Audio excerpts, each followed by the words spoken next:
నమస్తే, welcome to Leo. మనతో ఉన్నారు సీనియర్ జర్నలిస్ట్ హేమసుందర్ గారు. సార్ నమస్తే. నమస్తే సార్, వార్ 2 అదే విధంగా చూసుకుంటే కూలీ, ఈ రెండు కూడా ఆగస్టు 14 రిలీజ్ అవుతుంది, అది అందరికీ తెలిసిందే. కాకపోతే నిన్న జూనియర్ ఎన్టీఆర్ మాట్లాడినటువంటి ఒక మాటల్లో కావచ్చు, గతంలో కూలీకి సంబంధించినటువంటి ఒక టీం కావచ్చు, దీంట్లో చాలా ట్విస్ట్లు ఉండబోతున్నాయని చెప్పి రెండు సినిమాలకు సంబంధించి కూడా మనకి చాలా క్లారిటీగా అయితే అర్థం అవుతుంది. సో ఏంటి సినిమాలో ఉండే ట్విస్ట్లు ఏంటి అంటే ఏం చెప్తారు? అదే జూనియర్ ఎన్టీఆర్ కూడా కొన్ని ట్విస్టులు మాత్రం బయటకు వచ్చి రివీల్ చేయొద్దు అని చెప్పేసి అన్నారు. సో అంత భారీ ట్విస్టులు ఏముండబోతున్నాయంటే ఏం చెప్తారు? ఆయన మాట్లాడేసరికి దీంట్లో అలాంటి ట్విస్టులు ఏమన్నాయి అనే సందేహం చాలా మందికి వచ్చింది. సాధారణంగా మామూలుగా అయితే దాని గురించి ఎవరు చర్చించుకునేవాళ్ళు కాదు. అని పర్టికులర్గా మీరు సినిమా చూసి బయటకు వచ్చిన తర్వాత అది మర్చిపోండి, ఎవరికి చెప్పొద్దు అనేసరికి అంత క్యూరియాసిటీ సబ్జెక్ట్ ఏముందో దీంట్లో అనుకున్నారు.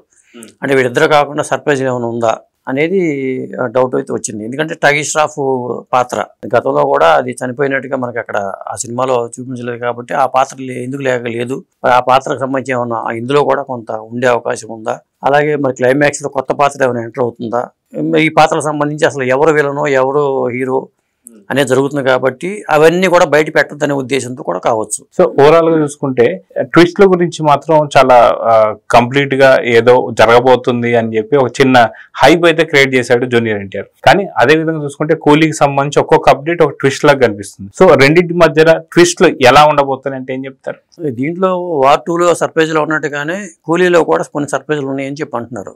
అదేంటంటే ఫస్ట్ హాఫ్ అంతానేమో ఏ సినిమా హిట్ అవ్వాలంటే ఇంటర్వెల్ బ్యాంగ్ ఉండాలి, ఆ ఫ్లాష్ బ్యాక్స్ సన్నివేశాలు కానీ క్లైమాక్స్ ఇట్లా ఉంటుంది. కూలీకి వచ్చేసరికి ప్రధానంగా అదే బేస్ మీద వాళ్ళు కూలీని నిర్మించారు అనేది టాక్ ఉంది. అంటే ఇంటర్వెల్ బ్యాంగ్ ఒక సర్ప్రైజింగ్గా ఉంటుంది. ఎందుకంటే దేవా పాత్ర గురించి సంబంధించి అతను కూలీకి ఎందుకు పనిచేయాల్సి వచ్చింది, ఆ పాత్ర రివీల్ అవడానికి ఇంటర్వెల్కి వచ్చిన తర్వాత రివీల్ చేస్తారు, అక్కడే భారీ ఫైట్ ఉంటుంది అనేది ఒక సమాచారం.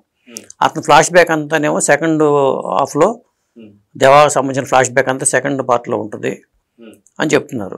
కొంతమంది ఏమంటారంటే Rajinikanth young getup hero Karthikeya act చేసాడు ఆ పాత్రని, అతను కనిపిస్తాడని చెప్పి బయట స్టాక్స్ అయితే కనిపిస్తున్నాయి.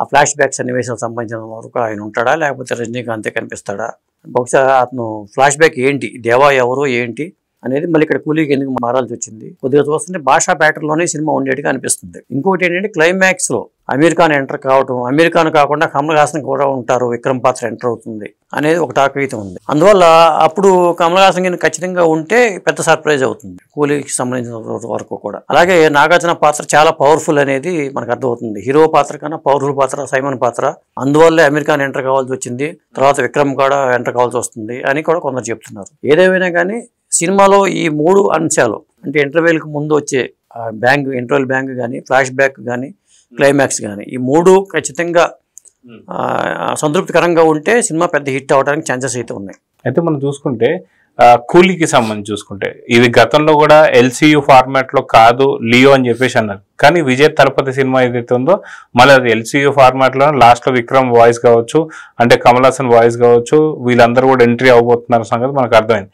సో నిజంగా రజనీకాంత్ గారు ఉన్నారు కాబట్టి ఖచ్చితంగా అందరూ కూడా ఈ సినిమాలో మీట్ కాబోతున్నారా, లేదు అంటే మటుకు మళ్ళీ కూలీకి పార్ట్ 2 ఉండబోతుందా, మొత్తం అంతా ఒకే దగ్గర కలవబోతున్నారా అంటే ఏమంటారు? మొత్తానికి క్లైమాక్స్ అనుకుంటే ఒకవేళ లీడ్ ఏమైనా వదిలితే ఈ పాత్రని సీక్వెల్ ఉండకపోవచ్చు, కానీ ఈ పాత్ర దేవా పాత్ర ఇంకొక దాంట్లో ఖచ్చితంగా ఇంకొక సినిమాలో ఈ పాత్రకి ఎంటర్ అయ్యే అవకాశాలు లేకపోలేదు. ఎందుకంటే బహుశా రజనీకాంత్ మొత్తం చూపించకపోయినా ఎక్కడో మన అమీర్ ఖాన్ ఎట్లా ఎంటర్ అవుతాడో ఆ టైప్లో అమీర్ ఖాన్తో కూడా సినిమా ఉంటుంది అంటున్నారు కాబట్టి అమీర్ ఖాన్ సినిమాలో రజనీకాంత్ స్పెషల్ అపీరెన్స్ తో అలరించే అవకాశాలు కూడా ఉండొచ్చు. సో ఓవరాల్ గా రెండు ట్విస్ట్లు, రెండు సినిమాలు కూడా నిజంగా పోటాపోటీగా వస్తున్నాయి. కానీ ఏ సినిమా కూడా తగ్గడంలా, ఎందుకంటే ఏ సినిమా కూడా ఆగస్టు 14 కాకుండా పోస్ట్ పోన్ కానీ ప్రీపోన్ కానీ చేస్తున్నట్టు ఏది చెప్పలేదంటే ఖచ్చితంగా కంటెంట్ మీద బేస్ అయ్యే రెండు సినిమాలు చాలా గట్టిగా నిలిచినని చెప్పి అనుకోవచ్చు అంటారా? వార్ 2కి సంబంధించి కూలీకి సంబంధించి ఇప్పటికే చాలా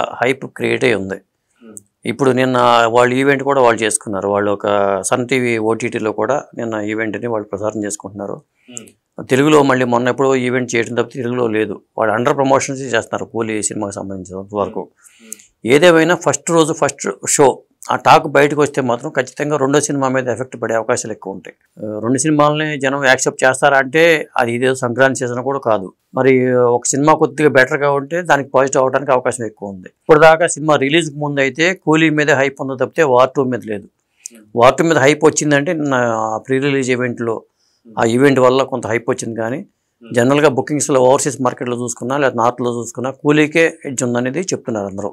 అయితే మనం చూసుకుంటే ఆగస్టు 14వ తారీఖు రెండు సినిమాలు రిలీజ్ కాబోతున్నాయి.